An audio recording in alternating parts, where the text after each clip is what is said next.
Kita awali informasi hari ini, kebakaran melanda perumahan di Kabupaten Tangerang, Banten malam tadi. Salah satu korban kebakaran histeris dan pingsan melihat rumahnya ludes terbakar. Mas, kelihatan nggak? Kelihatan nih. Diduga akibat hubungan arus pendek listrik, 3 rumah di perumahan Sudirman, Kecamatan Tiga Raksa, Kabupaten Tangerang, Banten terbakar.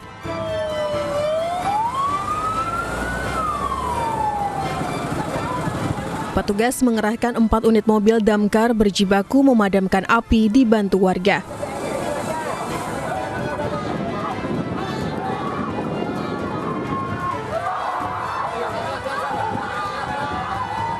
Di tengah proses pemadaman, salah satu korban kebakaran histeris dan jatuh pingsan tak menyangka rumahnya ludes terbakar.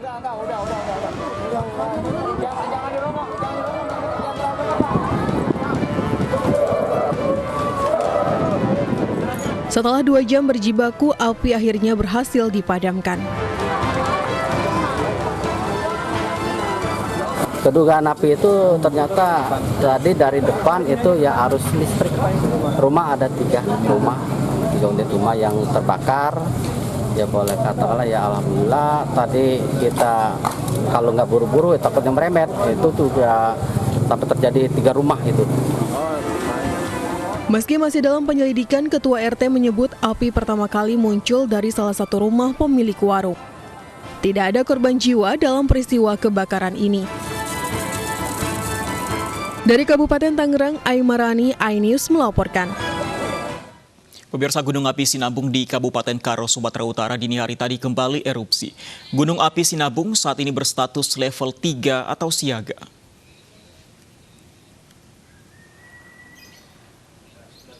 Gunung Sinabung di Kabupaten Karo, Sumatera Utara mengalami erupsi pada Sabtu dini hari pukul 1:58 waktu Indonesia Barat. Saat erupsi, Gunung Api Sinabung menyemburkan abu vulkanis sekitar 2.000 meter. Kolom abu berwarna kelabu hingga coklat dengan intensitas sedang hingga tebal ke arah timur daerah Brastagi. Gunung Api Sinabung saat ini berstatus level 3 atau level siaga. Untuk mengurangi dampak gangguan kesehatan dari abu vulkanis, masyarakat setempat diimbau agar tetap memakai masker. Dan untuk arah angin ke arah timur tenggara, lebih tepatnya ke arah Brastagi.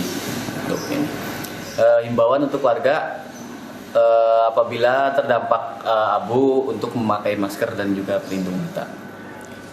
Dan pemirsa, untuk mengetahui informasi terkini Gunung Sinabung di Karo, Sumatera Utara, kita bergabung dengan Ebenezer dari Kabupaten Karo, Sumatera Utara melalui sambungan telepon.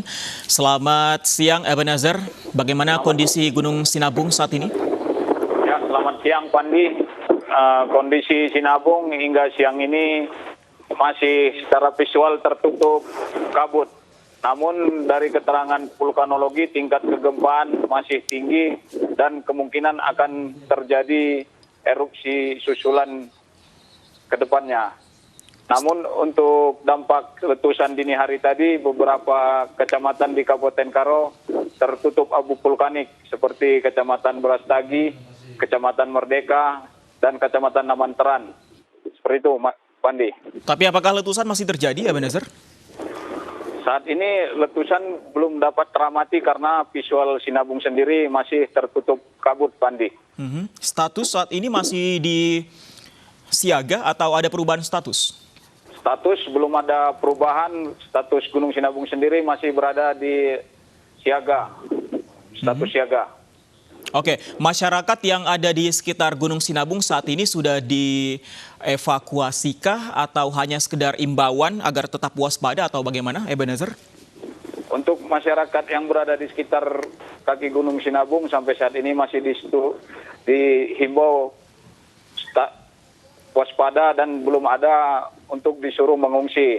Namun aparat sudah membagikan masker dan menyuruh warga untuk mengurangi aktivitas di luar rumah, Pandi. Tapi tidak ada tanda-tanda akan ada upaya evakuasi? Sampai saat ini belum ada karena Gunung Sinabung sendiri belum ada peningkatan status ke tingkat level yang lebih tinggi, Pandi. Oke, hanya diimbau menggunakan masker, tapi kegiatan masyarakat bagaimana? Apakah ada perubahan aktivitas? Untuk aktivitas masyarakat masih normal dan belum ada perubahan, masih beraktivitas seperti biasanya, Pandi. Tidak ada perubahan aktivitas. Pada saat erupsi dini hari tadi kondisinya seperti apa? Apakah masyarakat sempat melarikan diri dari keluar rumah atau bagaimana? Bisa Anda ceritakan lebih jelas lagi? Oke, pada saat terjadinya erupsi Gunung Sinabung dini hari tadi, masyarakat tetap bertahan di dalam rumah dikarenakan masyarakat banyak tidak mengetahui karena masih dalam posisi beristirahat. Namun pagi tadi masyarakat terkejut karena sudah banyak debu dan lumpur yang menutupi desa mereka, Pandi. Menutupi desa mereka. Ini artinya rumah-rumah juga terkena abu vulkanis begitu? Ya, rumah-rumah semua tertutup abu vulkanik seperti rumah, kendaraan, tanaman warga, jalan-jalan umum semua tertutup oleh debu vulkanik sampai siang ini, Pandi. Seberapa parah kalau bisa Anda ceritakan, Ebenezer? Kalau kondisi sendiri, desa yang paling parah itu terdapat di Kecamatan Namanteran, di mana pada saat erupsi dibarengi dengan hujan yang deras, jadi sempat terjadi hujan lumpur yang menghujani pemukiman warga dan rumah warga, sehingga banyak warga juga yang terkejut dan melihat keluar. Namun sampai saat ini suasana sudah normal, Pandi. Termasuk lahan pertanian juga tertutup abu vulkanik? Ya, lahan pertanian juga hampir semua tertutup debu vulkanik. Erupsi Sinabung yang terjadi pukul 1 dini hari tadi, Pandi. Baik, terima kasih Ebenezer melaporkan langsung dari Kabupaten Karo, Sumatera Utara. Terima kasih, selamat bertugas kembali Ebenezer. Kita ke informasi selanjutnya, pemirsa, ini informasi seputar wisatawan yang tenggelam di Kabupaten Bantul, Yogyakarta. Petugas melanjutkan pencarian 5 wisatawan yang hilang terseret ombak di pantai Gua Cemara, Bantul, Yogyakarta. Namun gelombang tinggi menghambat proses pencarian.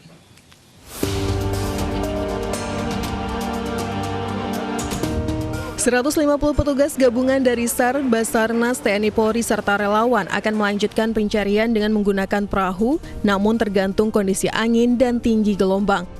Petugas menyisir kawasan pantai sejauh 2 km menuju barat dari pantai Gua Cemara, Bantul, untuk mencari 5 orang wisatawan yang hilang sejak 2 hari lalu.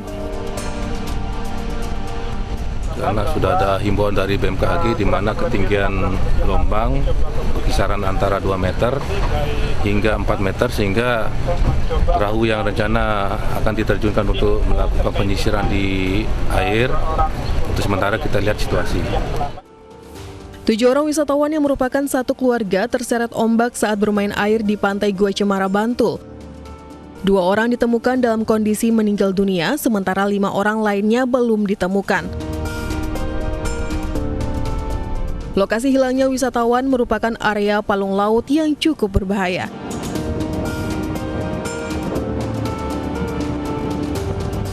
Dari Bantul, Yogyakarta, Trisna Purwoko, iNews melaporkan.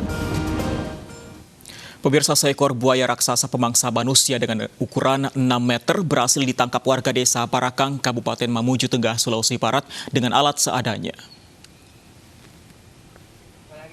Buaya sepanjang 6 meter yang telah memangsa almarhumah Asmila 30 tahun dibawa warga ke Dinas BKSD Mamuju.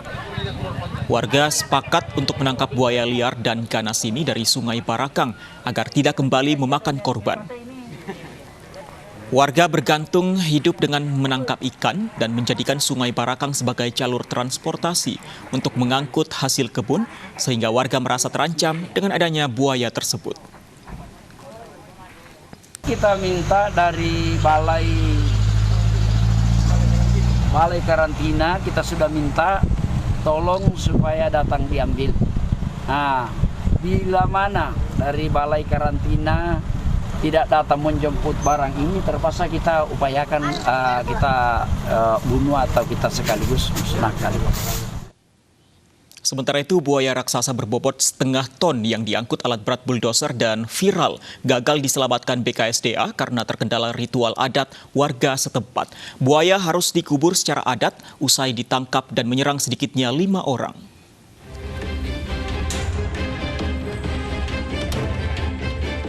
Buaya berukuran raksasa ini menghebohkan media sosial. Dalam kondisi tak bernyawa, buaya berbobot 500 kg dan panjang 5 meter ini dibawa dengan bulldozer untuk dimakamkan di kebun sawit. Buaya raksasa ini ditangkap karena sering muncul saat penduduk sedang mencari ikan di sungai dan menimbulkan keresahan. Menurut warga, selama 1 tahun, buaya telah memangsa sedikitnya 5 orang. Setelah ditangkap, buaya ditaruh di lapangan bola dan menjadi tontonan warga. Awalnya sang buaya akan diselamatkan BKSDA, namun keburu mati dan dimakamkan dengan ritual adat. Evakuasi buaya tersebut. Hanya saja Sekdes menuturkan bahwa ada kepercayaan atau adat untuk buaya tersebut tidak bisa dievakuasi. Sejak 2016 sudah 68 kasus buaya berkonflik dengan manusia di Bangka Belitung dan menewaskan 12 orang. Dari Pangkal Pinang, Bangka Belitung, Haryanto, iNews melaporkan.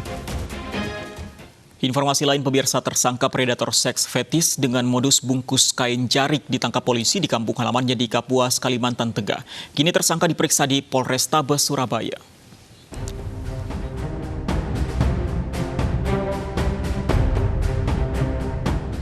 Didampingi kuasa hukumnya GAM, tersangka predator seks fetis modus bungkus kain jarik diperiksa oleh tim Subnit Resmob Polrestabes Surabaya. Tersangka ditangkap di kampung halamannya di Kapuas, Kalimantan Tengah. Yang bersangkutan kemarin kita amankan di Polres Kapuas, kita koordinasi dengan Polda Jatim juga sama Polres Kapuas. Ada perlawanan nggak saat itu? Ada, yang bersangkutan kooperatif. Kita berangkat ke sini bersama didampingi oleh penguasa PH-nya. Kooperatif kok sama. Waktu itu di rumahnya atau di rumah kerabatnya? Tersangka telah diberhentikan dengan tidak hormat oleh kampus UNER dan saat ini tengah diperiksa intensif di Mapolrestabes Surabaya.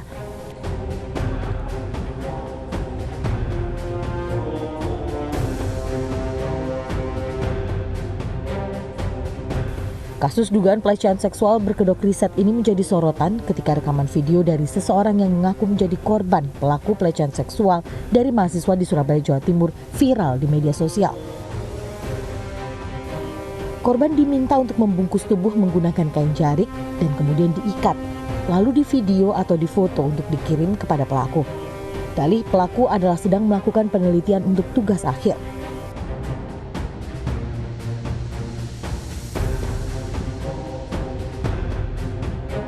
Hal tak wajar ini kemudian dicurahkan korban melalui media sosial miliknya dan kemudian mendapat tanggapan dan menyita perhatian publik.